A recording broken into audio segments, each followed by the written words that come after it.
बच्चों आज का जो हमारा डिस्कशन का टॉपिक है वो है the peritoneum and the peritoneal cavity. इसमें हम देखेंगे ये दोनों स्ट्रक्चर्स हैं क्या, इनमें लेयर्स कौन सी हैं, ठीक है, अरेंजमेंट क्या है पेरिटोनियल लेयर्स का, ठीक है, इन मेम्ब्रेन्स का यानी पेरिटोनियम का बाकी एब्डोमिनल ऑर्गन्स से क्या रिलेशन है, पेरिटोनियल रिफ्लेक्शन कैसे कहते हैं, पेरिटोनियल कैविटी है क्या, और जो पेरिटोनियल फ्लूइड है उसका एब्डोमिनल पेल्विस में फ्लो कैसा होता है। और एंड पे देखेंगे कि पेरिटोनियल कैविटी का पेल्विस में स्ट्रक्चर कैसा है, क्योंकि जो पेरिटोनियल कैविटी है सिर्फ एब्डोमेन में नहीं है, ये पेल्विस तक एक्सटेंड कर रही होती है, ठीक है। तो इंट्रोडक्शन ये है बच्चों कि पेरिटोनियम एक कॉन्टिन्यूस मेम्ब्रेन है जो एब्डोमिनल कैविटी को लाइन करती है और एब्डोमिनल ऑर्गन्स को कवर करती है, ठीक है। यानी कि ये जो पूरी कैविटी है बाहर की तरफ, इसको अंदर की साइड से लाइन करती है और एक एक सेपरेट विस्ट्रा को ये कवर कर रही होती है। देखिए यहाँ पे जैसे, ठीक है, तो आप यहाँ पे लेबल्स में देखें तो ये बाहर की तरफ जो है ये पेराइटल पेरिटोनियम है, ठीक है, और जो अंदर सेपरेटली विस्ट्रा को कवर कर रही है दैट इज द विस्ट्रल पेरिटोनियम, ठीक है। अब ये क्या करती है, तो विस्ट्रा को सपोर्ट करती है, उसके अलावा विस्ट्रा के अंदर ब्लड वेसल्स और लिम्फ वेसल्स के जाने का रास्ता बनाती है, ठीक है। जैसे आपने हाइलम पढ़ा होगा ना, लंग्स में हाइलम पढ़ा था, किडनी में हाइलम पढ़ा था, उस तरह यहाँ पेरिटोनियम के अंदर से पाथवे होता है, ठीक है। अब जो पेरिटोनियम है उसकी दो लेयर्स हैं, जैसे हमने डिस्कस किया पेराइटल और विस्ट्रल। पेराइटल वो है जो बाहर की तरफ है और वो एंटीरियर और पोस्टीरियर एब्डोमिनल वॉल के साथ एडहेयर होती है, यानी कैविटी की जो जगह है सारी एब्डोमिनल कैविटी उसकी वो आउटर लाइनिंग है। जबकि जो विस्ट्रल पेरिटोनियम है वो इनर लेयर है और वो एब्डोमिनल ऑर्गन्स को कवर करती है, ठीक है। और ये कब बनती है, जब पेराइटल पेरिटोनियम वॉल से अटैच होकर वापस आती है ना फोल्ड बनाने, तब विस्ट्रल पेरिटोनियम बनती है। यानी यहाँ अगर इस पिक्चर में देखिए, देखिए ये बाहर से आ रही थी पेराइटल पेरिटोनियम, जब ये एक ऑर्गन की ग्रिड रिफ्लेक्ट हुई जो ब्लू वाली, यानी रिफ्लेक्ट का मतलब है फोल्ड होकर जब रैप हुई, तब ये विस्ट्रल पेरिटोनियम कहलाती है। इस वाली पिक्चर में देखें बाहर जो रेड है वो पेराइटल पेरिटोनियम है और अंदर की तरफ ब्लू जो ऑर्गन के साथ साथ मौजूद है दैट इज द विस्ट्रल पेरिटोनियम, ठीक है। सैजिटल सेक्शन में आपको एब्डोमिनल और पेल्विक कैविटी दिखाई हुई है इसमें। पेरिटोनियल अरेंजमेंट क्या है, ठीक है। अडल्ट्स में लगता है कि पेरिटोनियम सारी जो है एब्डोमेन में स्कैटर हुई हुई है। इसकी रीजन ये है कि इंट्रायूट्राइन डेवलपमेंट में जो पेरिटोनियम है, पेराइटल पेरिटोनियम एक क्लोज सैक की तरह डेवलप होती है और एब्डोमिनल कैविटी के अंदर ज्यादा जो है पेरिटोनियम की लेयर ही मौजूद होती है। उसके बाद उस टाइम पर क्योंकि एब्डोमिनल ऑर्गन्स जो है ना बच्चों, वो पोस्टीरियर एब्डोमिनल के वॉल के साथ साथ डेवलप हो रही होती है। यानी कि अगर मैं उसकी रफ सी पिक्चर बनाऊं, अगर ये पूरा एरिया है ना जिसने फ्यूचर में एब्डोमेन बनना है, तो एक टाइम होता है जिसमें ज्यादा हिस्सा सारी कवर कर रही होती है पेराइटल पेरिटोनियम, और उस टाइम पर विस्ट्रा जो है वो पीछे पोस्टीरियर एब्डोमिनल वॉल के साथ साथ डेवलप हो रहे होते हैं, ठीक है।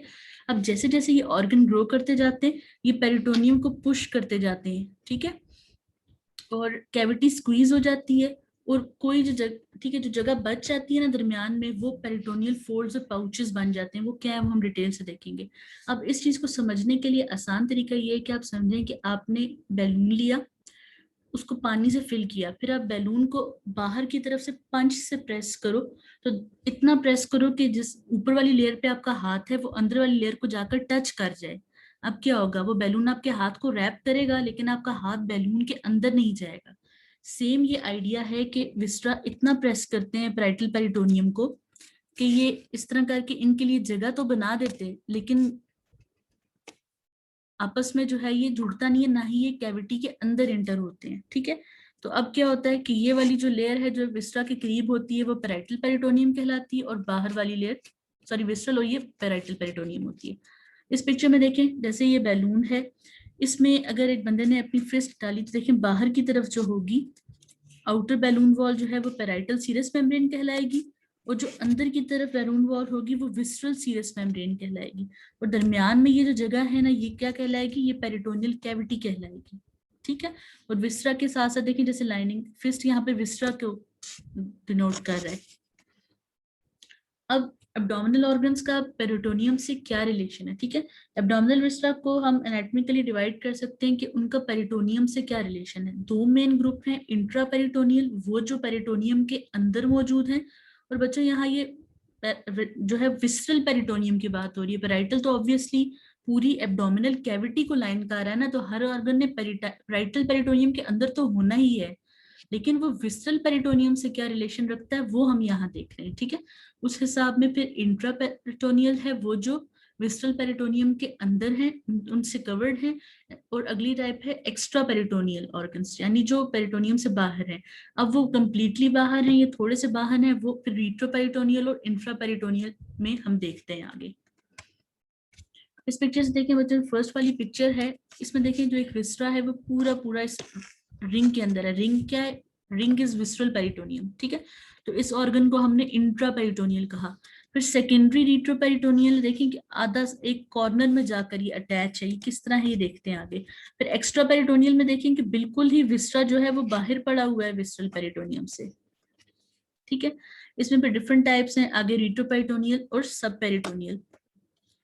जो इंट्रापेरिटोनियल ऑर्गन्स होते हैं बच्चों, वो पूरे के पूरे इन्वेलप्ड होते हैं या रैप्ड होते हैं विसरल पेरिटोनियम से, और ऑर्गन की एंटीरियर और पोस्टीरियर दोनों एस्पेक्ट्स को ही कवर कर रहे होते हैं। इसकी एग्जांपल है स्टोमिक, लिवर और स्प्लीन। बच्चों ऑर्गन का रिलेशन क्या है पेरिटोनियम से, और जो कैटेगरीज हैं उनकी जो एग्जांपल्स हैं वो आपको याद रखना बहुत जरूरी है, यहाँ से पूछा जाएगा आगे, मैं निमोनिक भी बताऊंगी, ठीक है। तो इस पिक्चर में देखें बच्चों, विसरल पेरिटोनियम थी बाहर की तरफ और पूरा ऑर्गन जो है इसके अंदर मौजूद है, तो इसलिए ये वाला ऑर्गन इंट्रापेरिटोनियल कहलाएगा। ऐसे ऑर्गन्स कौन से हैं एब्डोमेन में? स्टमक इस तरह है जो पूरा कवर्ड है, लिवर है और स्प्लीन है। इस पिक्चर में देख सकते हैं, देखिए इसे सेंटर में ये हार्ट बनाया हुआ है ना केक के अंदर, ठीक है। तो इस तरह करके इंट्रापेरिटोनियल ऑर्गन पूरा पेरिटोनियम के अंदर होता है। इस साथ वाली पिक्चर में आप देखें कि जो स्काई ब्लू कलर है तकरीबन ये एक्वा कलर, ये विसरल पेरिटोनियम को डिनोट कर रहा है, और ये पर्पल वाला जो है ये पेराइटल पेरिटोनियम को डिनोट कर रहा है। देखिए कि ऑर्गन पूरा रैप्ड है, ठीक। अब एग्जांपल्स यहाँ साइड में लिखी हैं, stomach, liver, spleen, tail of pancreas. देखिए बाकी पेंक्रियाज नहीं क्योंकि वो रिट्रोपेरिटोनियल हम देखेंगे। ड्यूडेनम का फर्स्ट पार्ट सिर्फ, jejunum, ileum, caecum, appendix, transverse colon और सिग्मोइड कोलॉन, ये सारे ऑर्गन्स जो है वो इंट्रापेरिटोनियल हैं। और जो इनके अलावा जितने ऑर्गन्स यानी यहाँ पर देखा जाए तो ड्यूडेनम के बाकी पार्ट, ठीक है, उसके अलावा असेंडिंग और डिसेंडिंग कोलॉन, रेक्टम, ये सब जो हैं ये फिर एक्स्ट्रा पेरिटोनियल में आएंगे। अब वो रीट्रोपेरिटोनियल है ये सब, वो हम आगे देखते हैं। रीट्रोपेरिटोनियल ऑर्गन वो हैं बच्चों जो विसरल पेरिटोनियम से एसोसिएटेड नहीं है, यानी कि वो सिर्फ पेराइटल पेरिटोनियम में कवर्ड है, और जो पेरिटोनियम है वो सिर्फ उनकी एंटीरियर सरफेस को कवर कर रहा है, ठीक है। उसके बाद उनके फर्दर दो ग्रुप्स में डिवाइडेड हैं एम्ब्रियोलॉजिकल ओरिजिन की बेस पर। प्राइमरी रीट्रोपेरिटोनियल ऑर्गन्स वो हैं जो पेराइटल पेरिटोनियम के भी बाहर डेवलप होते हैं, ठीक है। फ्रंट की बात करते हैं कि इंट्रापेरिटोनियल वो हैं जो विस्ट्रल और पेराइटल दोनों के अंदर होंगे, और जो रीट्रो है उनका सिर्फ एक एस्पेक्ट जो है वो पेरिटोनियम के अंदर कवर्ड होता है, ठीक है। और इसकी एग्जांपल है इसोफेगस, रेक्टम और किडनीज। फिर सेकेंडरी रीट्रोपेरिटोनियल ऑर्गन्स हैं वो जो इनिशियली इंट्रापेरिटोनियल थे, सस्पेंडेड बाय मेसेंट्री, यानी एक थिक से बैंड ऑफ पेरिटोनियम से अटैच थे, लेकिन डेवलपमेंट के दौरान वो रीट्रोपेरिटोनियल हो जाते हैं क्योंकि उनकी मेसेंट्री जो है वो पोस्टीरियर एब्डोमिनल वॉल से फ्यूज हो जाती है और वो खुद बाहर निकल जाते हैं पेरिटोनियम की लेयर से, ठीक है। उसकी एग्जांपल है असेंडिंग एंड डिसेंडिंग कोलॉन, ठीक है। रीट्रोपेरिटोनियल ऑर्गन की एग्जांपल यहाँ पहले आप इस वाली पिक्चर में देखें बच्चों, हाफ एरिया को विसरल पेरिटोनियम कवर कर रही है और बाकी बहुत सारा हिस्सा पेरिटोनियम के बाहर है, ठीक है। एग्जांपल्स इसकी साइड पे मौजूद हैं, सुप्रारीनल ग्लैंड्स हैं, एड्रीनल ग्लैंड्स हैं कि एओर्टा और इंफीरियर वेना कैवा है, यूरेटर है, किडनी है, इसोफेगस है, रेक्टम का प्रोक्सिमल 1/3, ठीक है। उसके अलावा ड्यूडेनम है, बाकी जो 3 पार्ट्स थे, ठीक है। पेंक्रियास का हेड, नेक और बॉडी, असेंडिंग और डिसेंडिंग कोलॉन, ठीक है। इसका एक निमोनिक है, इसको सैड पक्कर कहते हैं। इससे आप एक एक वर्ड से इसको याद रख सकते हो कि कौन से विस्ट्रास ऐसे हैं जो रीट्रोपेरिटोनियल है, ठीक है।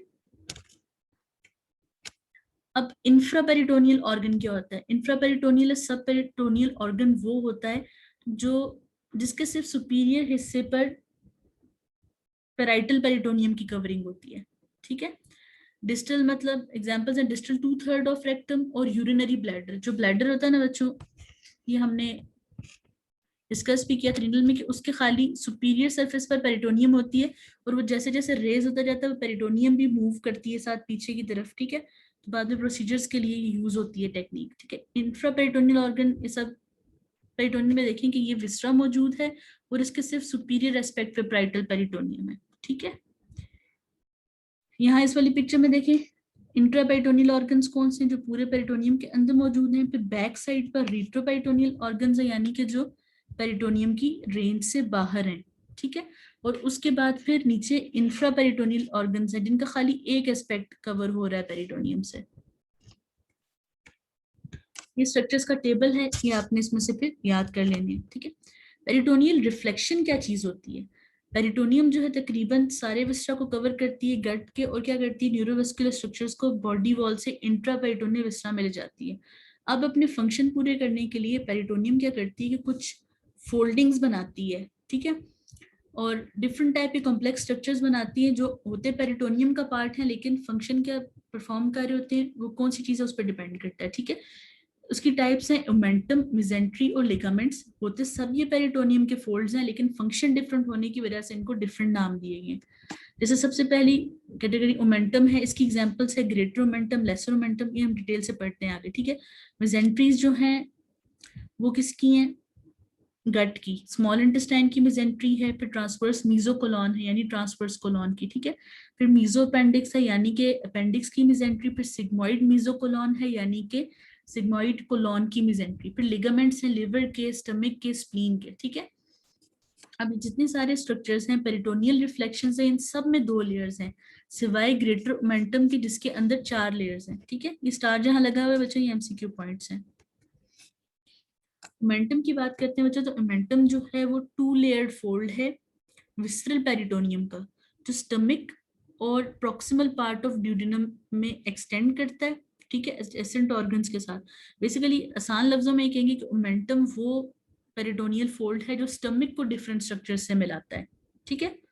Omentum will always be related to stomach, ठीक। अब इसमें 2 हैं, एक लेसर ओमेंटम है, ग्रेटर ओमेंटम है। सामने पिक्चर में देखिए जो ग्रीन कलर का शो हो रहा है और एरो भी लगा हुआ है, ये वाला एरो, ये लीड कर रहा है टूवर्ड्स द लेसर ओमेंटम। और ये जो शीट एप्रन के जैसा आगे आया हुआ है ना, इसको कहते हैं हम ग्रेटर ओमेंटम, ठीक है। एप्रन का तो सबको पता होगा ना, जो शेफ पहनते हैं किचन में काम करते वक्त, प्लास्टिक शीट लाइक स्ट्रक्चर, ठीक है।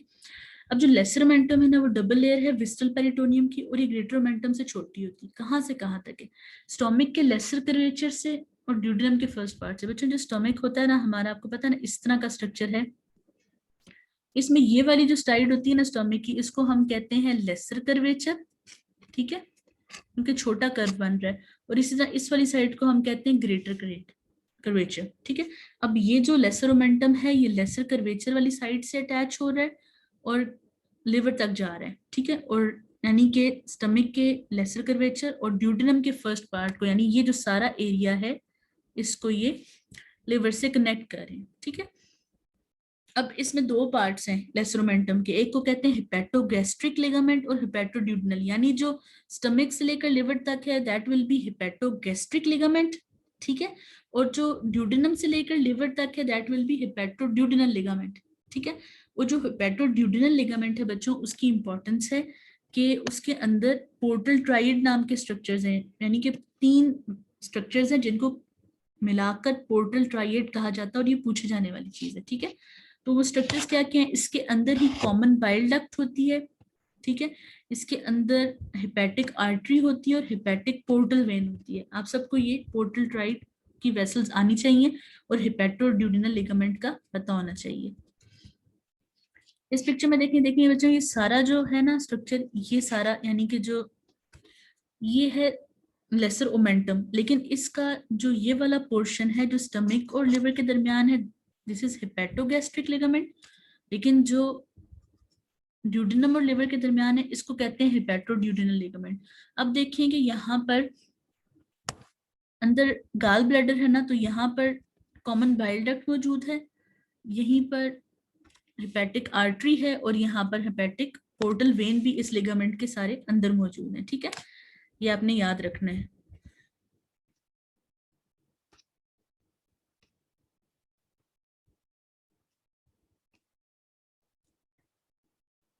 मोमेंटम स्पेस नहीं है बच्चे, मोमेंटम शीट है, ठीक है। स्पेस नहीं है, स्पेस इज अलग थिंग, वो कैविटी है। मोमेंटम एक शीट की तरह स्ट्रक्चर है जिसने इसको रैप किया हुआ। देखिए ना बच्चे, इसके मार्जिन से देखें, ये देखिए यहाँ से चीज रैप होकर यहाँ तक जा रही है, इस तरह कनेक्ट कर रही है, तो इसको हमने मोमेंटम कहा है। फिर ग्रेटर मोमेंटम है। ग्रेटर मोमेंटम के अंदर 4 लेयर्स हैं विस्रल पेरिटोनियम की, ठीक है। जो एंटीरियर 2 लेयर्स हैं वो डिसेंड करती हैं ग्रेटर कर्वेचर ऑफ स्टोमिक से और सुपीरियर पार्ट ऑफ ड्यूडेनम से, और एप्रन की तरह हैंड करती हैं इंटेस्टाइनल लूप्स के सामने। उसके बाद फिर पिछली तरफ फोल्ड होकर वापस जाकर anterior surface of transverse colon पे अटैच होती है। यानी अगर हम साइड से देखें तो इस तरह करके पहले ये नीचे जाती है, फिर ये वापस जाकर इंटेस्टाइन के साथ अटैच होती है, ठीक है। यहाँ पर सपोज ये ट्रांसवर्स कोलॉन है, ऊपर स्टमक था, ठीक है। स्टमक के ग्रेटर कर्वेचर से डिसेंड हुई, एक फोल्ड बनाया और वापस जाकर पीछे ट्रांसवर्स कोलॉन है उससे अटैच होगी, ठीक है। इसका इम्यूनिटी में रोल है, इस वजह से इसको एब्डोमिनल पुलिसमैन कहते हैं, इसलिए कि ये जो इन्फेक्टिव एरिया होता है वहां ये अप्रोच करके उसको रैप कर लेता है, ठीक है। अगर इन्फेक्टिव एक चीज हो, उसको कोई उसकी कोई बाउंड्री बना दी जाए, उस इन्फेक्शन को स्प्रेड ना होने दिया जाए, तो वो पूरी एब्डोमिनल कैविटी में स्प्रेड नहीं होगा। ये काम मोमेंटम करता है। सपोज कि अगर ये जगह जो है ना, ये इन्फेक्शन का सोर्स है, मोमेंटम इस तक अप्रोच करेगा और इसको पूरा रैप कर लेगा, ठीक है। उसकी वजह से इन्फेक्शन बाहर कहीं स्प्रेड नहीं होती, इसी के अंदर रह जाती है। अक्सर सर्जरी के लिए जब आप एब्डोमेन ओपन करते हैं, आप देखेंगे ना, अगर आपको नहीं देखने में पता चल रहा कि इन्फेक्शन की सोर्स कहाँ थी, जिसमें पेरिटोनाइटिस में होता है, जनरलाइज्ड एब्डोमिनल इन्फेक्शन में, तो जिस विस्टा के करीब ग्रेटर ओमेंटम अप्रोच कर रहा होता है ना, उससे आपको अंदाजा हो जाता है कि इन्फेक्शन का सोर्स वहां था, ठीक है। इसलिए इसको एब्डोमिनल पुलिसमैन कहा जाता है, और ये आपसे एमसीक्यू में भी पूछा जा सकता है। इस वाली पिक्चर में देखिए, यहाँ आपको ग्रेटर लेसर मोमेंटम का कॉन्सेप्ट क्लियर होगा बच्चों। देखेंगे पहले हम ग्रेटर को देखते हैं, ठीक है। ये देखेंगे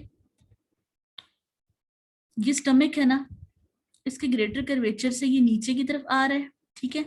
यहाँ से फोल्ड होकर ट्रांसवर्स कोलॉन के साथ जाकर अटैच हो रहा है, ठीक है, और फिर पीछे तक जा रहा है। इसको यहाँ पर मैंने सामने ड्रॉ किया है। जो 1 और 2 लिखा हुआ है ना, ये पहली 2 लेयर है, 3, 4 पीछे वाली साइड की 2 लेयर्स हैं, ठीक है। अगली 2 यानी कि इकट्ठे इस तरह डिसेंड कर रही हैं, 1 और 2, ठीक है। फिर ये अंदर से फोल्ड होकर वापस 3 है और ये बाहर 4 है, ठीक है।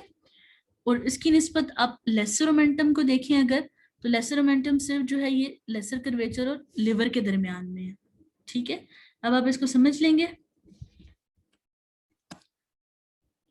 ये डिफरेंसेस दोनों के दिखाने के लिए हमने सामने लिखा है कि लेसर मोमेंटम डबल लेयर्ड था, 2 लिगामेंट्स में डिवाइड किया था, हेपेटोगैस्ट्रिक तो थिन और मेम्ब्रेनस था, हेपेटोड्यूडेनल जो थिक और फ्री एज था जिसके अंदर पोर्टल ट्राइएड था, ठीक है। तो लेसर कर्वेचर से लेकर लिवर तक लेसर मोमेंटम है, जबकि जो ग्रेटर मोमेंटम है वो 4 लेयर्ड है, ठीक है। आगे की तरफ हैंग हुआ होता है एब्डोमिनल कैविटी में, और मोबाइल भी है, पेरिटोनियल कैविटी पूरे में मूव कर सकता है, ठीक है। ये देखो, can wrap around organs to localise inflammation and prevent peritoneal adhesions, ठीक। तो ये किन 2 स्ट्रक्चर्स के दरमियान है, ग्रेटर कर्वेचर ऑफ स्टोमिक और ट्रांसवर्स कोलॉन की एंटीरियर सरफेस के दरमियान। मेजेंट्री की बात करें अगर, तो मेजेंट्री भी डबल लेयर है विसरल पेरिटोनियम की, लेकिन डिफरेंस ये है कि ये इंटेस्टाइन को पोस्टीरियर एब्डोमिनल वॉल से मिलाती है। मोमेंटम भी डबल लेयर था, मतलब लेसर की बात करें मोमेंटम की, लेकिन वो स्टमक को मिला रहा था दूसरे ऑर्गन्स के साथ, ठीक है। लेकिन मेजेंट्री जो है बच्चों, वो इंटेस्टाइन को पोस्टीरियर एब्डोमिनल वॉल के साथ मिलाती है। उसके बाद ये नर्व्स, ब्लड वेसल्स और लिम्फेटिक्स को पाथवे प्रोवाइड करती है कि वो बॉडी वॉल से निकलकर विसरा के अंदर जाए,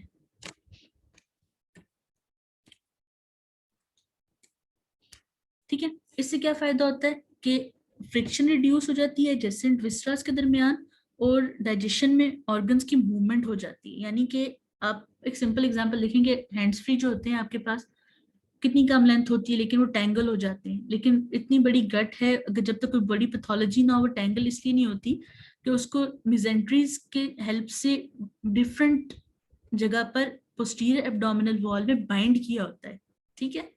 डिफरेंट गट के पोर्शंस को डिफरेंट जगह पर अटैच किया होता है ताकि वो सिर्फ उसी एरिया में मूव होती है। यानी कि जिस तरह आप अपने पेट को जो है उसके गले में स्ट्रैप डालेंगे तो वो मूव कर सकेगा, लेकिन सिर्फ उतनी हद तक जितनी हद तक उस स्ट्रैप की लेंथ उसको अलाउ करेगी। Same is the case with mesentery. Mesentery यानी कि इंटेस्टाइन मूव करेगी लेकिन सिर्फ उतनी हद तक जितनी मेजेंट्री की लेंथ उसको अलाउ करेगी। ठीक है, उसके बाद फिर देखें इसके अंदर से ब्लड वेसल्स होती हुई आगे ब्लड की तरफ जाती हैं। 4 मेजेंट्रीज हैं टोटल। उन ऑर्गन्स की वजह से इनका नाम रखा गया है जिनके साथ ये अटैच है। सबसे पहली मेजेंट्री स्मॉल इंटेस्टाइन की है, या इसको मेजेंट्री प्रॉपर कहते हैं। फिर ट्रांसवर्स मीजोकोलॉन है यानी कि ट्रांसवर्स कोलॉन की।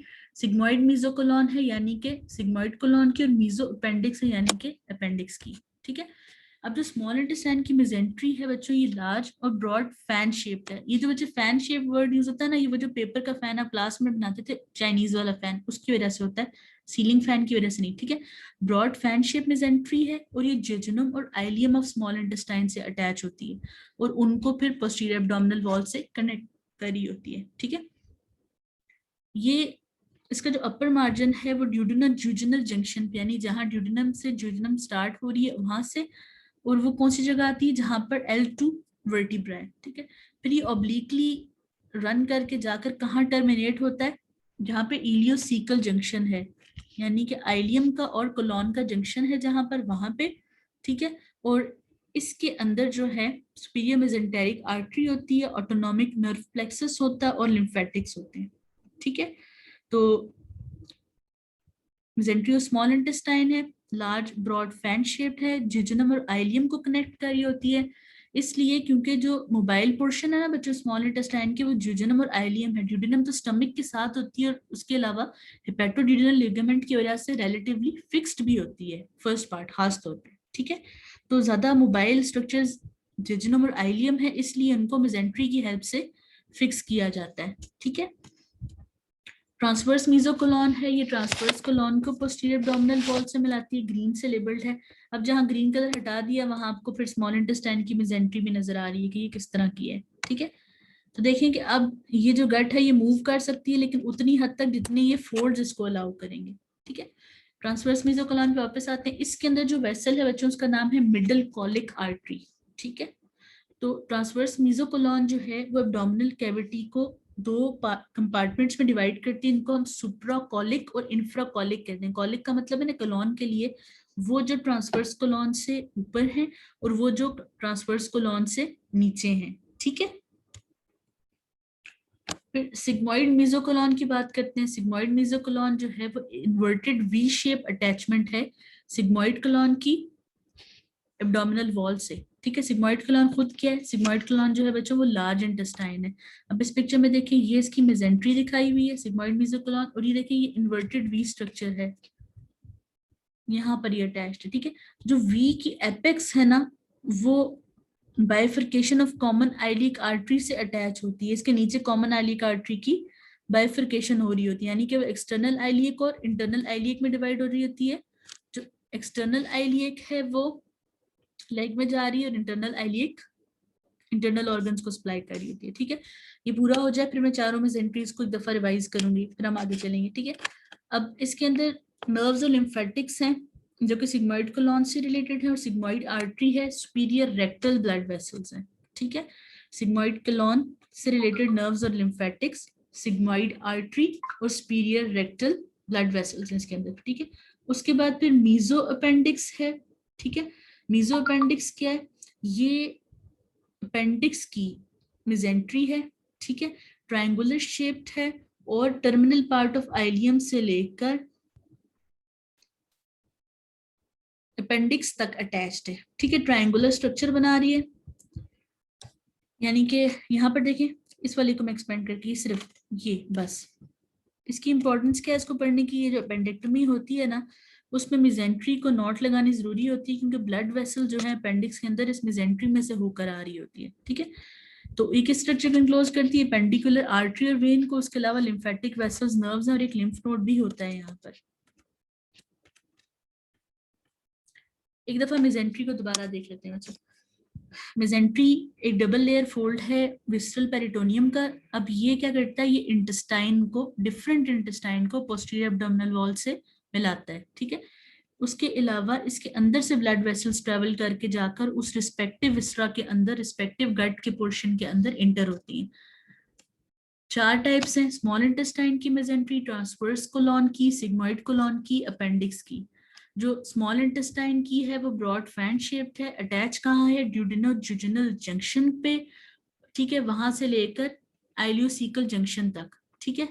और उसके अंदर superior mesenteric artery, autonomic nerve plexus और लिम्फेटिक्स है। ट्रांसवर्स मीजोकोलॉन जो है वो ट्रांसवर्स कोलॉन की मेसेंट्री है, इसके अंदर मिडल कॉलिक आर्टरी है और ये एब्डोमिनल कैविटी को 2 पार्ट्स में डिवाइड करता है। जो ट्रांसवर्स कोलॉन से ऊपर का एरिया है एब्डोमेन का, that will be called the supracolic compartment, और उससे नीचे वाला will be called intracolic compartment, ठीक। फिर सिग्मॉइड कोलॉन जो मीजोकोलॉन जो है वो सिग्मॉइड कोलॉन की मेसेंट्री है, इन्वर्टेड वी शेप है, ठीक है। और जो वी की एपेक्स है ना, यानी उसका जो वी का पॉइंट है, ये जगह, यहाँ पर बाइफर्केशन है कॉमन आइलिक आर्टरी की, ठीक है। उसके अलावा इसमें सारी वो नर्व्स और लिम्फेटिक्स गुजरेंगी जिनका सिग्मॉइड कोलॉन से ताल्लुक है, सिग्मॉइड आर्टरी है और सुपीरियर रेक्टल ब्लड वेसल्स हैं, क्योंकि सिग्मॉइड कोलॉन से अगली जो गट है वो रेक्टम है, ठीक है। तो रेक्टम का भी ब्लड सप्लाई इसमें से जा रही है, सुपीरियर रेक्टल ब्लड वेसल्स है। मीजोपेंडिक्स क्या है, ट्रायंगुलर मेसेंट्री है अपेंडिक्स की, ठीक है। सर्जिकल इंपॉर्टेंस ये है कि अपेंडेक्टमी में इसको बाइंड करना जरूरी होता है क्योंकि अपेंडिकुलर आर्टरी इसके अंदर से गुजर रही है। अगर आप मेसेंट्री को अच्छे से टाई नहीं करेंगे तो ये ब्लीड करती रहती है, ठीक है, कॉम्प्लिकेशंस होती हैं बाद में। पेरिटोनियल लिगामेंट्स जो हैं बच्चों, वो रिस्पेक्टिव विस्ट्रास को डिफरेंट ऑर्गन से कनेक्ट कर रहे होते हैं, लेकिन ये मतलब लिवर के हैं, स्टमक के हैं और स्प्लीन के हैं। ये हम रिस्पेक्टिव विस्ट्रास के साथ पढ़ेंगे क्योंकि डिटेल चीज है, जब तक आपको सॉलिड विस्ट्रा का स्ट्रक्चर नहीं आएगा लिगामेंट अच्छी तरह एक्सप्लेन नहीं हो सकता, ठीक है। तो ये रिस्पेक्टिव टॉपिक में इंशाल्लाह हम डिस्कस करेंगे। पेरिटोनियल कैविटी क्या चीज है? पेरिटोनियल कैविटी एक पोटेंशियल स्पेस है जो पेराइटल और विसरल पेरिटोनियम के दरमियान है, ठीक है। इसके अंदर एक थिन फिल्म होती है पेरिटोनियल फ्लूइड की, जो लुब्रिकेंट के तौर पर एक्ट करती है ताकि मूवमेंट हो सके एब्डोमिनल विस्ट्रा की, ठीक है। जैसे लंग्स केस में आपने देखा था, वहां पर भी प्लूरा होती है पेरिटल और विस्ट्रल, ठीक है। फिर पेरिकार्डियम में देखा था इसी तरह, ठीक है। यहाँ जो बच्चे पिक्चर में पेरिटोनियल कैविटी दिखाई गई है ना, ये बहुत इनलार्ज करके दिखाई है ताकि कुछ समझ आए कि ये पेराइटल और विस्ट्रल के दरमियान की जगह होती है बहुत थोड़ी है, इसलिए कि विस्ट्रा ने पूरे एब्डोमेन को कवर किया होता है, बिल्कुल थोड़ी सी जगह बच रही होती है कैविटी की, लेकिन ये एक पोटेंशियल स्पेस है, ये समझाने के लिए इस पिक्चर में आपको इनलार्ज करके दिखाया गया है। पेरिटोनियल कैविटी की सब डिवीजन्स क्या है? पेरिटोनियल कैविटी को हम 2 पार्ट्स में डिवाइड कर रहे होते हैं, लेसर सैक है और इसका ग्रेटर सैक है, ठीक है। जो लेसर सैक है उसको हम ओमेंटल बर्सा भी कहते हैं क्योंकि ये स्टमक के पीछे और लेसर ओमेंटम के पीछे होता है। यहाँ इस पिक्चर में देखें जो स्काई मैम ब्लू से हाईलाइट, मैम मैंने कुछ पूछना था। जी पूछें। मैम जो फिर ग्रेटर मोमेंटम और लेसर मोमेंटम ये 2 हो गया, और मिजेंट्री मिजेंट्री और ग्रेटर मोमेंटम में क्या फर्क हुआ? फिर बच्चों मिजेंट्री भी कनेक्टिव टिश्यू है और ग्रेटर और लेसर मोमेंटम वो भी कनेक्टिव टिश्यू है जो स्टोमच से रिलेटेड है, और बाकी जो है वो स्मॉल इंटेस्टाइन से और लार्ज इंटेस्टाइन से रिलेटेड है। इन दोनों में फर्क है? ये डिफरेंस जो है ना स्ट्रक्चर का कुछ भी नहीं है, लेयर्स का फर्क है। लेसर मोमेंटम 2 लेयर्ड है, ग्रेटर 4 लेयर्ड है, मेसेंट्री जो है वो 2 लेयर्ड है। फर्क ये है कि मेसेंट्री के अंदर से ब्लड वेसल्स भी ट्रेवल करती है और मेसेंट्री जो है वो पोस्टीरियर एब्डोमिनल वॉल से बाइंड करती है, लेकिन ओमेंटम जो है वो स्टमक को बाइंड कर रहा होता है, ठीक है। ये डिफरेंस है, जी सही। ठीक है। लेसर सैक की बात करते हैं, इसको ओमेंटल बर्सा भी कहते हैं, ठीक है। ये स्टमक और लेसर ओमेंटम के पीछे लाई करी थी। अब देखिए इस पिक्चर में आप आइडेंटिफाई करेंगे ना, लेसर ओमेंटम ये वाला है और ये पीछे स्टमक है, इसके पीछे जो जगह है इसको हम लेसर सैक कहते हैं, ठीक है। इसका क्या फायदा होता है इस वाली जगह का, कि ये स्टमक को फ्रीली मूव करने की जगह देती है, क्योंकि आपको पता है कि स्टमक वैसे कॉन्ट्रैक्टेड होगा, आप खाना खाते हैं तो एक्सपैंड होता है। अब ऐसी स्ट्रक्चर जिसने एक्सपैंड होना उसको जगह चाहिए, तो ये पीछे एक स्पेस होती है जिसमें बाद में स्टमक फिल हो जाता है जब तक वो फुल होता है, ठीक है। ओमेंटल बर्सा जो है वो ग्रेटर सैक से कनेक्टेड है एक ओपनिंग के थ्रू, जिसको कहते हैं हम एपिप्लॉइड फोरामेन, फोरामेन ऑफ विंस्लो, ठीक है। ये बहुत इजी कॉन्सेप्ट अगर आप रेस्ट कर दें बच्चों, देखें कि जो पेरिटोनियल कैविटी थी उसमें जो ये सारा एरिया है ना आगे की तरफ, ये क्या है, ये ग्रेटर, ये और सारा एरिया ये ग्रेटर सैक है, ठीक है। और जो ये छोटा एरिया अलग से बाइंड हुआ हुआ है ना बच्चों, ये लेसर सैक का एरिया है, ठीक है। और ये दोनों अलग अलग समझें कि जैसे अगर पूरी पेरिटोनियल कैविटी थी ना, उसको दो पार्ट्स में ऐसे डिवाइड कर दिया है इस तरह करके। जो ग्रीन के अंदर एरिया है ना पेरिटोनियल कैविटी का, उसको हमने लेसर सैक कहा है, और जो बाहर की तरफ एरिया है उसको हमने ग्रेटर सैक कहा है। लेकिन इन दोनों का आपस में भी एक जगह पर कनेक्शन मौजूद है। वो कनेक्शन है किधर? लेसर सैक के अंदर, यानी कि इसके अंदर से एरो गुजरे तो पीछे की तरफ आप ग्रेटर सैक में बाहर निकल जाते हैं, जैसे किसी घर का बैक डोर होता है। ये यहाँ पर समझाया गया इस पिक्चर में, ठीक है। ये बात जो लिखी हुई है ना कि omental bursa is connected with greater sac through an opening in the omental bursa या लेसर सैक, जिसको हम एपिप्लॉइक फोरामेन ऑफ विंस्लो कहते हैं, ठीक है। अब एपिप्लॉइक फोरामेन जो है ये आपको कहाँ मिलेगा? जहां ग्रेटर लेसर ओमेंटम होता है ना, उसके फ्री एज के पास, यानी जहां पर हेपेटोड्यूडिनल लिगामेंट था, ठीक है। इस चीज की समझ आ रही है आप लोगों को? अगर मैं यहाँ पे इस तरह ओमेंटम ड्रॉ करूँ ना, सपोज ये ओमेंटम है, सैक की बात नहीं हो रही, ओमेंटम यानी जो लेसर कर्वेचर ऑफ स्टमक को कनेक्ट करता लिवर के साथ। इसमें आपको पता है कि हाफ पोर्शन जो था वो कौन सा था? हेपेटोगैस्ट्रिक, और हाफ पोर्शन जो है वो हेपेटोड्यूडिनल था। इसमें यहाँ पर एक पॉइंट मौजूद है, ठीक है, ऐसे, जिसमें से बाहर रास्ता निकलेगा बैक साइड पर, ठीक है, जिससे ग्रेटर सैक से कनेक्शन होता है। एक दफा इसकी बाउंड्री डिस्कस करते हैं, ग्रेटर सैक को पढ़ते हैं, फिर इसको रिपीट करते हैं, ताकि आपको दोनों चीजों का पता हो तो आप बता सकें कि किधर से कहाँ जा रहे थे हम, ठीक है। इसकी बाउंड्रीज ये हैं कि अब देखें कि इस वाली पिक्चर में आपको स्टमक उठाकर दिखाया तो पीछे एक थोड़ी सी जगह मौजूद है, इसको उन्होंने लेसर सैक कहा है, ठीक है। सपोज जैसे एक स्ट्रक्चर है ना, जैसे आपके घर सोफा होता है ना, आपको पता है वैसे ऊंचा होता है, यहाँ से नीचे से उसकी सपोर्ट होती है, फुट रेस्ट होते हैं उसके, ठीक है। तो अगर वो कोई फोम लाइक चीज हो तो नीचे स्पेस इसलिए छोड़ी होती है कि अगर ये नीचे जाए तो उसके पास जगह हो अकोमोडेट होने के लिए। सेम ये केस है कि समझें ये वाला जो एरिया है ना, ये स्टमक है, और इससे साथ जो अटैच्ड है वो ओमेंटा है। इसके नीचे जो जगह छोड़ी हुई है ना, ताकि अगर ये एक्सपैंड होना चाहे तो जगह हो, ये इसका लेसर सैक है, ठीक है। तो इस तरह ये स्टोमिक उठाकर दिखाया हुआ है कि ये वाली जगह है, ये वो है जहां पे वैसे एम्प्टी स्पेस है, लेकिन स्टोमिक इसके अंदर एक्सटेंड हो सकता है, ठीक है। इसके अपर साइड पे क्या होता है? लिवर की लोब्स हैं, ठीक है, डायफ्राम मौजूद है, इंफीरियरली इसके ग्रेटर ओमेंटम की लेयर्स हैं ये वाली, ठीक है। आगे इसके क्या होना चाहिए, क्योंकि खुद ये स्टमक के पीछे, तो आगे इसके लेसर ओमेंटम है और स्टमक की पोस्टीरियर वॉल है, और ग्रेटर ओमेंटम की भी दो लेयर्स इसके आगे मौजूद हैं, ठीक है। बैक साइड पे इसके दो लेयर्स हैं ग्रेटर ओमेंटम की, ट्रांसवर्स मीजोकोलॉन है, पेरिटोनियल कवरिंग है, पेंक्रियाज, लेफ्ट किडनी और लेफ्ट सुपररिनल ग्लैंड है। यानी कि मैं आपको थोड़ा सिंपल करके बताती हूँ कि अगर हम लोग साइड से देख रहे हैं ना बच्चों, ये हमारे पास अगर स्टमक है, ठीक है, ये नीचे हमारे पास ट्रांसवर्स कोलॉन है। अब इसके पीछे जो है ना, कलर चेंज करती हूँ, यहाँ पर एक पोटेंशियल जगह है, ठीक है, जिसमें स्टमक जब चाहे एक्सपैंड हो सकता है। ये जो पीछे जगह है ना, ये लेसर सैक है, जो यहाँ इधर पिक्चर में दिखाई हुई है, ठीक। तो इसकी बाउंड्री ऑब्वियसली, अब इसकी बाउंड्री बतानी है तो इसके आगे क्योंकि स्टमक की पोस्टीरियर वॉल है, ठीक है, इसके पीछे क्या होगा? इसके पीछे ग्रेटर ओमेंटम होगा, क्योंकि वो जो है ग्रेटर ओमेंटम वो ट्रांसवर्स कोलॉन से यहाँ से वापस आ रहा होता है, इसलिए वो उसके पीछे तक एक्सटेंड हो रहा होगा, जैसे यहाँ इस पिक्चर में नजर आ रहा है, देखिए ये वाली जगह पे, ठीक है। फिर ऊपर इसके लिवर है, डायाफ्राम है, और नीचे इसके ग्रेटर ओमेंटम। ग्रेटर ओमेंटम जो है इसके पीछे भी है और नीचे भी है, यानी कि वो इस तरह आ रहा है इसके, इस तरह। अब आप इसका 3D स्केच बनाए माइंड में तो आपको ये क्लियर हो जाएगा, ठीक है। इस वाली पिक्चर में दोबारा देखें, अब आपको थोड़ा सा क्लियर हो जाएगा। यहाँ पर देखें स्टमक है, ठीक है, ये सारा स्ट्रक्चर आपको पता है, इसके पीछे होनी चाहिए जगह खाली। अगर हम इस स्टमक को रिमूव कर दें तो जो पीछे ये एरिया बच जाता है ना एक्सटेंड होने के लिए स्टमक के, ये जगह लेसर सैक कहलाती है। इसके बाद इसके पीछे जगह, या इससे ज्यादा इजी एग्जांपल इस तरह कह लें कि आप जब स्लीपर्स पहनते हैं, प्लास्टिक के फोम वाले स्लीपर्स होते हैं, उसमें और जमीन में आपके दरमियान जो है डिफरेंस होता है ना, जितना उस प्लास्टिक की लेंथ होती है, विड्थ होती है, ठीक है, आप जितना फुट से प्रेस करेंगे वो उतना डीप जाता है, लेकिन हमेशा वो फ्लोर से आपको ऊंचा रखता है। वो उसके अंदर इतनी कैपेसिटी क्यों होती है कि आपके वेट को बियर करके वो जितना कंप्रेस हो नीचे जा सके, लेकिन ठीक है वो फिर फ्लोर से टच नहीं करता।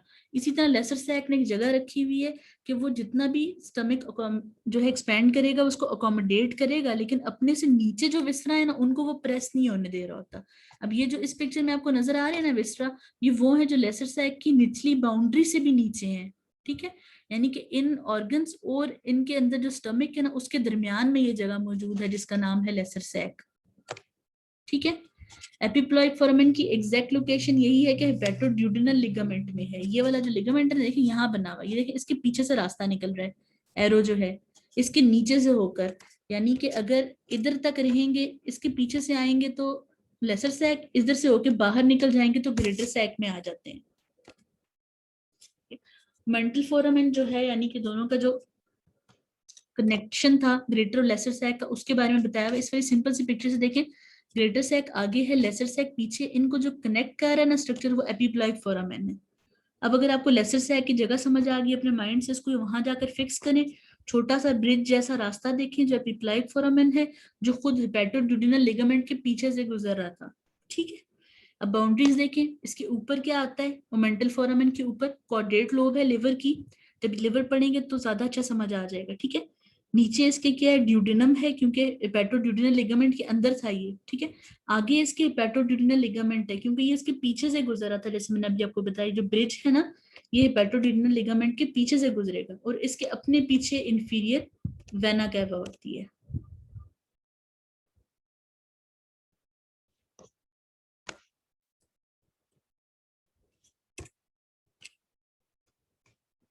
ग्रेटर सैक को देखें तो ये पेरिटोनियल कैविटी का लार्ज वाला पोर्शन है, ठीक है। अब आपको समझ आ गई ना कि ये वाला लेसर सैक था। अगर मैम ये जो एप्लॉइड फोरामेन है ये ट्रांसवर्सली रन कर रहा है, ये पीछे से आगे की तरफ आ रहा है?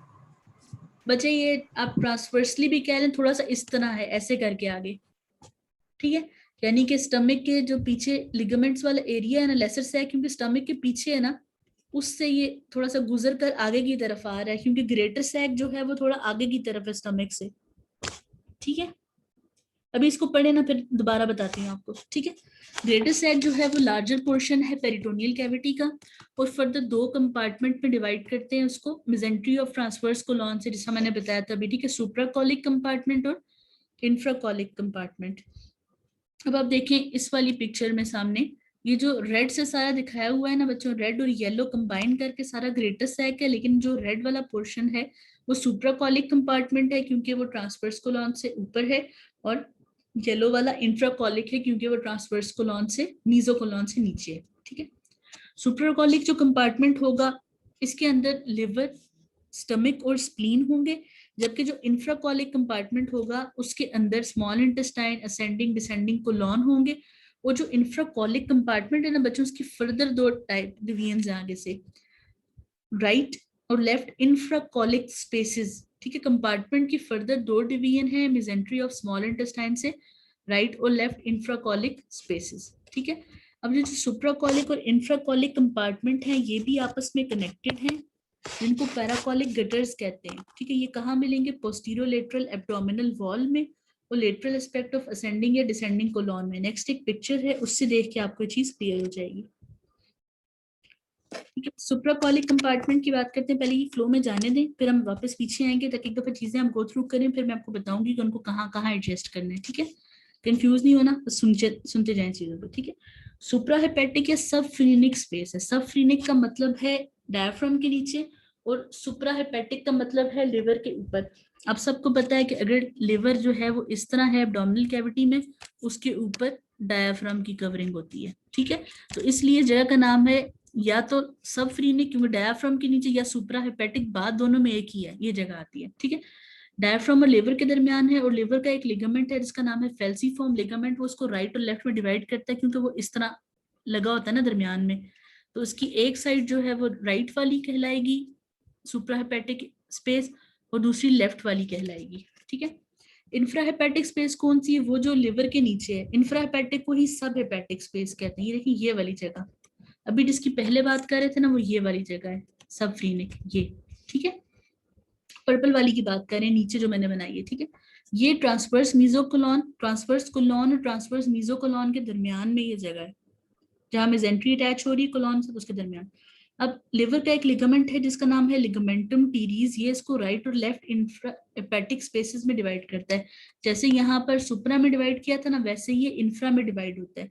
अब जो राइट वाली इंफ्राहेपेटिक स्पेस है ना, यानी राइट साइड पर लिवर के नीचे की जगह, ये फ्रंट सेक्शन में सुपाइन पोजीशन में, ठीक है। इस वाले सेडिटल सेक्शन की बात नहीं हो रही, आगे पिक्चर्स हैं, ठीक है।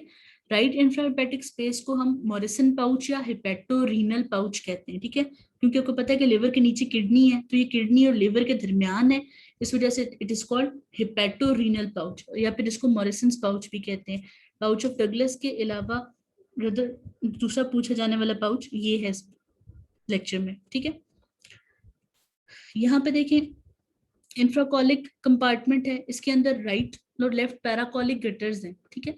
राइट पैराकॉलिक गटर कहाँ मिलेगा आपको? ये देखें सारा जो असेंडिंग कोलॉन से लेटरल है, ये जो सारी जगह है ना, इसको हम राइट पैराकॉलिक गटर कहते हैं। देखिए राइट साइड पर है, पैरा का मतलब होता है साइड बाय साइड, ठीक है। गट के साइड राइट साइड पे जो जगह है, जो स्पेस है, इसको राइट पैराकॉलिक गटर कहते हैं, ठीक है। ये उसी हेपेटोरीनल रिसेस के साथ कम्युनिकेट करता है और पेल्विक कैविटी के साथ, क्योंकि आपको पता है कि यहाँ पर लिवर होना चाहिए था, ये जगह होती है ना इसके ऊपर, लिवर होता यहाँ पे इस तरह, ठीक है। तो ये लिवर के नीचे की जगह थी और राइट साइड पे थी, तो इस जो ग्रीन मैंने सर्कल किया है, ये होना चाहिए था राइट वाला हेपेटोरीनल रिसेस, ठीक है। उसके साथ ये वाला पैराकॉलिक गटर एक तो कनेक्टेड है, येलो इसके अंदर जा रहा है, ठीक है।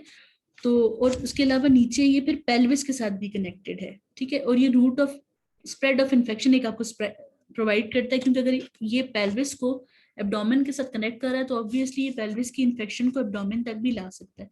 इसी तरह लेफ्ट वाली की बात करें तो लेफ्ट वाला ये यहाँ पर साइड पर, लेफ्ट साइड पे लेफ्ट पैराकॉलिक गटर, ठीक है। ये स्प्लीन से सेपरेटेड होता है, क्योंकि यहाँ पर एक लिगामेंट होता है। यहाँ पे स्प्लीन होनी चाहिए थी ना बच्चों, लेकिन स्प्लीन से सेपरेटेड होता है क्योंकि यहाँ पे एक लिगामेंट है जिसका नाम है फ्रीनिकॉलिक लिगामेंट, ठीक है, जो कि यहाँ इस लेफ्ट कॉलिक फ्लेक्सर से डायाफ्राम तक जा रही होती है। इस वजह से डायरेक्टली लेफ्ट पैराकॉलिक गटर जो है वो ऊपर वाले एरिया से कनेक्टेड नहीं होता। राइट वाला जो पैराकॉलिक गटर है ना, वो लिवर तक पहुंच रखता है अपनी, ठीक है, क्योंकि उसको लिमिट करने के लिए कोई चीज मौजूद नहीं है। लेकिन ये जो जगह है, यहाँ पर एक लिगामेंट मौजूद है लेफ्ट साइड पर जिसका नाम है फ्रीनिकॉलिक लिगामेंट। वो लेफ्ट साइड की इन्फेक्शन को स्प्लीन तक नहीं पहुंचने देगा, क्योंकि ये उसको वहां पर लिमिट कर रहे हैं, ठीक है। फिर दो चीजें और हैं इसमें, राइट मेसेंटेरिक साइनस और लेफ्ट मेसेंटेरिक साइनस है। राइट वाली ट्रायंगुलर स्पेस है, रूट ऑफ मेसेंट्री में होगी, ठीक है। और लेफ्ट वाली जो है वो 1/3 ऑफ ट्रांसवर्स कोलॉन और मीजो कोलॉन के दरमियान होती है। अब यहाँ पिक्चर से इसको मजीद क्लियर कर लें, इजी करके चलते हैं, ठीक है। देखिए बच्चों, सबसे पहले राइट पैराकॉलिक गटर को दोबारा आइडेंटिफाई करें, ये गट के बाहर बाहर से जा रहा है, ठीक है। यहाँ देखें लेफ्ट पैराकॉलिक गटर, ये भी बाहर से जा रहा है, ठीक है। लेकिन अब देखें कि येलो वाले के पास ऑप्शन था कि ये ऊपर तक पहुंच जाता लिवर तक, लेकिन ये ऑप्शन लेफ्ट वाले के पास इसलिए नहीं है कि दरमियान में एक लिगामेंट मौजूद है जिसको मैं ब्लू से सर्कल करने वाली हूँ। इसका नाम है फ्रेनिकॉलिक लिगामेंट, ठीक है। ये येलो वाला अब इसको रोक लेगा यहाँ से आगे जाने में, इस वजह से इसकी लेफ्ट पैराकॉलिक गटर की इन्फेक्शन ऊपर तक नहीं जा रही होती, ठीक है। इसकी निस्बत देखें कि जो अंदर की तरफ मौजूद है, क्योंकि यहाँ सारी स्मॉल इंटेस्टाइन फिल हुई होती, ये राइट मेसेंटेरिक साइनस है, ये वाली जो जगह है, और ये वाली जो खाली जगह है ये लेफ्ट मेसेंटेरिक साइनस है, ठीक है। क्योंकि अब ये सारा कंपार्टमेंट जो है ये इस ट्रांसवर्स कोलॉन के नीचे लाई कर रहा था, इसलिए ये सारा कंपार्टमेंट जो है ये इंफ्राकॉलिक कंपार्टमेंट कहलाया, और इससे जो ऊपर है वो सारा सुप्राकॉलिक कंपार्टमेंट है, ठीक है। अब आसान हो गया आप लोगों को ये करना।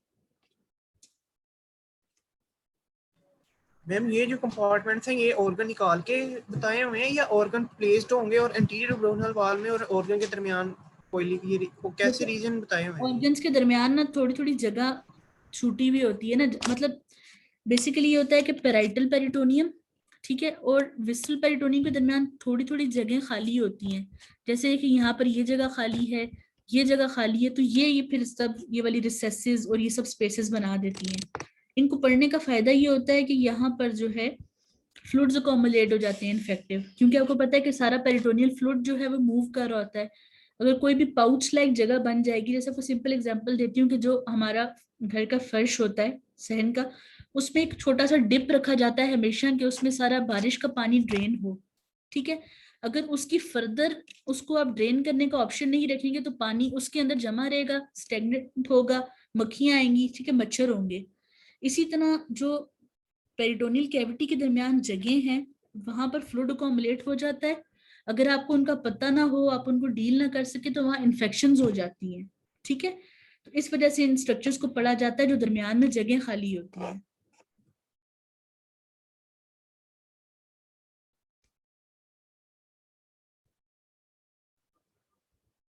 राइट और लेफ्ट मेसेंटेरिक साइनस को कौन डिवाइड कर रहा है? इंटेस्टाइन बच्चे, क्योंकि जो स्मॉल इंटेस्टाइन के राइट पे है वो राइट मेसेंटेरिक साइनस है, जो स्मॉल इंटेस्टाइन से लेफ्ट पे है वो लेफ्ट मेसेंटेरिक साइनस है, ठीक है।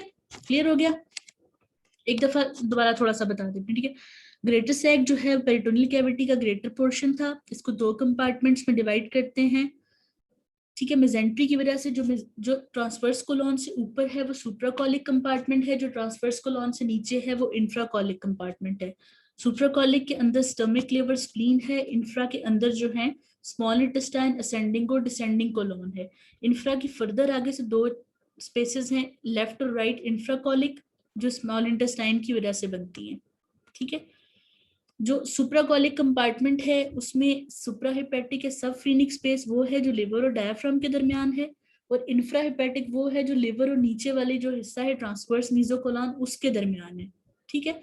आपको पता है ना, यहाँ पे ट्रांसवर्स मीजोकोलॉन होती तो ये ऊपर ऊपर कंपार्टमेंट है, तो ये जगह ट्रांसवर्स मीजोकोलॉन और लिवर के दरमियान आ जाती है। फिर बाकी हिस्सा, ठीक है, इंफ्राहिपेटिक स्पेस इसको हमने कहा है।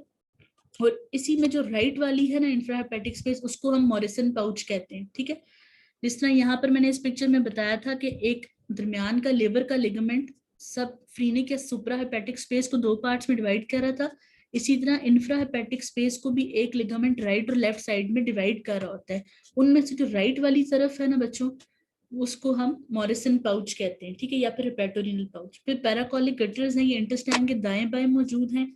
जो राइट वाला है उसका कनेक्शन ऊपर लिवर तक जा रहा होता है, इन्फेक्शन स्प्रेड होने का कॉज। ये जो है ना बच्चों राइट वाला पैराकोलिक गटर, ये ऊपर फिर हेपेटोरिनल रिसेस तक जा रहा होता है, जो सर्कल किया हुआ ना ग्रीन कलर का राइट साइड पर, उसकी बात हो रही है।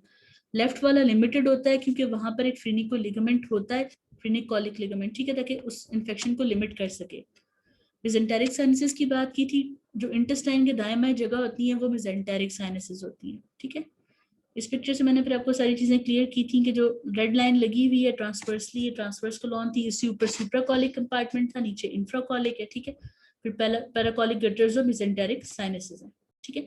फिर रदरफोर्ड मॉरिसन पाउच है, इसको हम हिपेटोरीनल रिसेस कहते हैं क्योंकि ये लिवर और किडनी के दरमियान है। यहाँ वाली पिक्चर में फिर आप ग्रीन कलर से देख सकते हैं, ठीक है, कि ये किस तरह लिवर और किडनी के दरमियान है। ये सेरिटल सेक्शन दिखाया हुआ है। राइट लोब ऑफ लिवर और राइट किडनी और राइट कॉलिक फ्लेक्चर के दरमियान है। बच्चों कॉलिक फ्लेक्चर पहले आपको बता दूं, जो आपकी असेंडिंग और डिसेंडिंग कोलॉन है, जब वो टर्न लेती है ना ट्रांसवर्स कोलॉन बनने के लिए, तो उस जगह को हम कॉलिक फ्लेक्चर कहते हैं। जैसे ये असेंडिंग कोलॉन ऊपर जा रही थी ना, इसने टर्न लेना है ना ट्रांसवर्स कोलॉन बनने के लिए, तो जो राइट साइड का टर्न है that will be called the right colic flexure, और जो लेफ्ट साइड का टर्न होगा नीचे आने के लिए डिसेंडिंग कोलॉन बनने के, that will be called the left colic flexure, ठीक है। इनकी बात हो रही थी। यही लेफ्ट वाली कॉलिक फ्लेक्चर में फ्रेनिकोलिक लिगामेंट था, जिस वजह से इन्फेक्शन लिमिट हो रही थी। और अभी हम राइट वाले की बात करें, ठीक है। ये जब एक बंदा स्पाइन नीचे बेड पर लेटा होता है ना, तो ये वाला इस तरह अरेंजमेंट होता है कि ये वाली कैविटी सबसे लो लेवल पर आ जाती है, ठीक है। यानी बाकी सारी कैविटीज ऊपर की तरफ है। आपको पता है कि जब एक सीधा खड़ा होने वाला बंदा स्पाइन लेटेगा तो जो फ्लूइड है वो डिपेंडेंट जगह पर जाएगा। जैसे बारिश का पानी हमेशा नीचे की डायरेक्शन में इकट्ठा होता है, तो यहाँ पे ये स्पेस ऐसी है कि जो बाकियों से लेवल में नीचे की तरफ आ जाती है। इसको पोटेंशियल स्पेस कहा है, ठीक है। मतलब ये कि इसके अंदर आमतौर पे फ्लूइड होता नहीं है लेकिन जा सकता है। पोटेंशियल उस चीज को कहते हैं ना जो होती नहीं है लेकिन हो सकती है, ठीक है, एबिलिटी हो जिसमें, ठीक है। रदरफोर्ड मॉरिसन पाउच, ये आप सबको आना चाहिए। ये क्योंकि अब पोटेंशियल स्पेस है, नॉर्मली इसके अंदर फ्लूइड नहीं होता, लेकिन जब बंदा सीधा लेटता है या फिर बंदे के एब्डोमेन में एबनॉर्मली हाई अमाउंट हो जाती है पेरिटोनियल फ्लूइड की, जो कि डिजीजेस में होता है, तो उस टाइम ये पाउच फिल होता है। देखिए यहाँ पे एक बंदा लेटा हुआ है आपके सामने, ठीक है।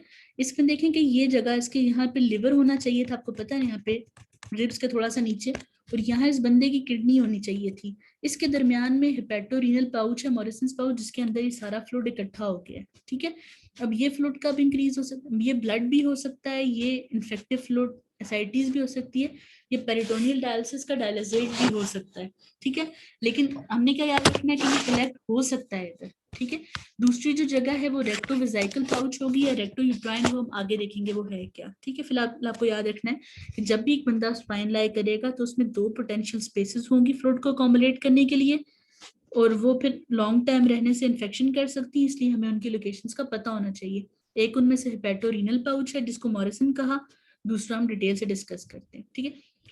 पेरिटोनियल फ्लूइड फ्लो कैसा है एब्डोमेन में, ज्यादातर जो फ्लूइड है ना बच्चों, वो आप सोच रहे होंगे ना कि डायफ्राम और लिवर तो ऊपर है, वहां फ्लूइड आता क्यों है, वहां जाएगा क्यों पेरिटोनियल फ्लूइड, क्योंकि बच्चे जो रिस्पिरेशन का प्रोसेस है ना, उस वजह से डायफ्राम को पता है कॉन्टिन्यूसली कॉन्ट्रैक्ट कर रहा होता है, तो वो नेगेटिव प्रेशर में फ्लूइड को सक्शन की तरह ऊपर खींचता रहता है, ठीक है। अब यहाँ जैसा लिखा हुआ है कि ट्रांसवर्स मीजोकोलॉन जो है वो पेरिटोनियल कैविटी को सुप्राकॉलिक इंफ्राकॉलिक में कर रही थी, फिर आपको पता है कि फिर इंफ्राकॉलिक के आगे राइट और लेफ्ट इंफ्राकॉलिक रिसेसेस हैं।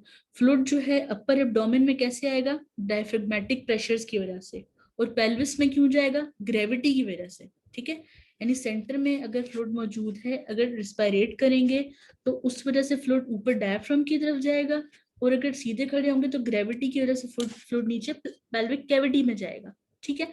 अब फ्लूइड पेल्विस से एब्डोमेन में किससे आ रहा था, पैराकोलिक गटर्स से आ रहा था, जो भी हमने डिस्कस किया, और फिर एब्डोमिनल इंफ्राकोलिक कंपार्टमेंट से वापस पेल्विस में जा रहा था, टू एंड फ्रो मूव कर रहा होता है, ठीक है। अब जो डिपेंडेंट रिसेसेस है ना, यानी कि जो डिपेंडेंट आपको पता है ना, वो पोजीशन होती है जहां पर हर चीज अकोमोडेट हो सकती है फ्लूइड, ठीक है। तो अब इनमें सबसे प्रोमिनेंट कौन सा है, पाउच ऑफ डगलस है फीमेल में, और मेल में रेक्टोवेसिकल रिसेस है, ठीक है। इसके अलावा sigmoid mesocolon, ileocolic region, right paracolic gutter, Morison pouch, ये सब वो जगह हैं जहां पर फ्लूइड अकोमोडेट हो सकता है, ठीक है। इसमें से तभी हमने अभी मॉरिसन पाउच पढ़ा था, अब हम नेक्स्ट पाउच ऑफ डगलस पढ़ेंगे। अच्छा, पेरिटोनियम से पहले जरूरी है कि पेरिटोनियल कैविटी का स्ट्रक्चर पता हो, पेल्विस में कैसा है। अब क्योंकि मेल फीमेल में पेल्विक ऑर्गन्स अलग हैं, इस वजह से उनकी जो पेरिटोनियल कैविटी है ना पेल्विस में, वो अलग है। मेल्स के अंदर जो है ये कैविटी कंप्लीटली क्लोज्ड है, क्योंकि बाहर किसी लिंक की जरूरत नहीं है, ठीक है। और फीमेल में लेकिन ये कैविटी बाहर तक एक्सटेंड हो रही होती है। अब पहले यहाँ मेल में देखें बच्चों कि ये पेरिटोनियम की एक रिफ्लेक्शन है जिसका नाम है रेक्टोवेसिकल पाउच। इसको याद रखना बहुत आसान, देखिए रेक्टो रेक्टम से, वेसिकल ब्लैडर से है, यानी कि ऐसा पाउच जो रेक्टम और ब्लैडर की वजह से बन रहा था, ठीक है। मेल में ये डिपेंडेंट जगह है रेक्टोवेसिकल पाउच, ठीक है। फीमेल की बात करें तो फीमेल में आपको पता है कि पेरिटोनियल कैविटी जो है वो बाहर की तरफ कम्युनिकेट कर रही है एक्सटर्नल एनवायरनमेंट से, क्योंकि जो यूट्रस और वेजाइना है वो बाहर खुलते हैं और उनके ऊपर पेरिटोनियल कवरिंग मौजूद है, ठीक है। अब फीमेल में 2 जगह आ जाती हैं, एक रेक्टो यूट्राइन पाउच है, क्योंकि फीमेल में ब्लैडर और रेक्टम के दरमियान एक अलग स्ट्रक्चर है जो मेल में नहीं था, और वो यूट्रस है, ठीक है। इसलिए यहाँ जो वो एक पाउच बना था ना रेक्टम और ब्लड मतलब यूरिनरी ब्लैडर का, यहाँ 2 बन जाएंगे, एक रेक्टम और पहले यूट्रस के दरमियान, और फिर यूट्रस और आगे ब्लैडर के दरमियान बन जाएंगे।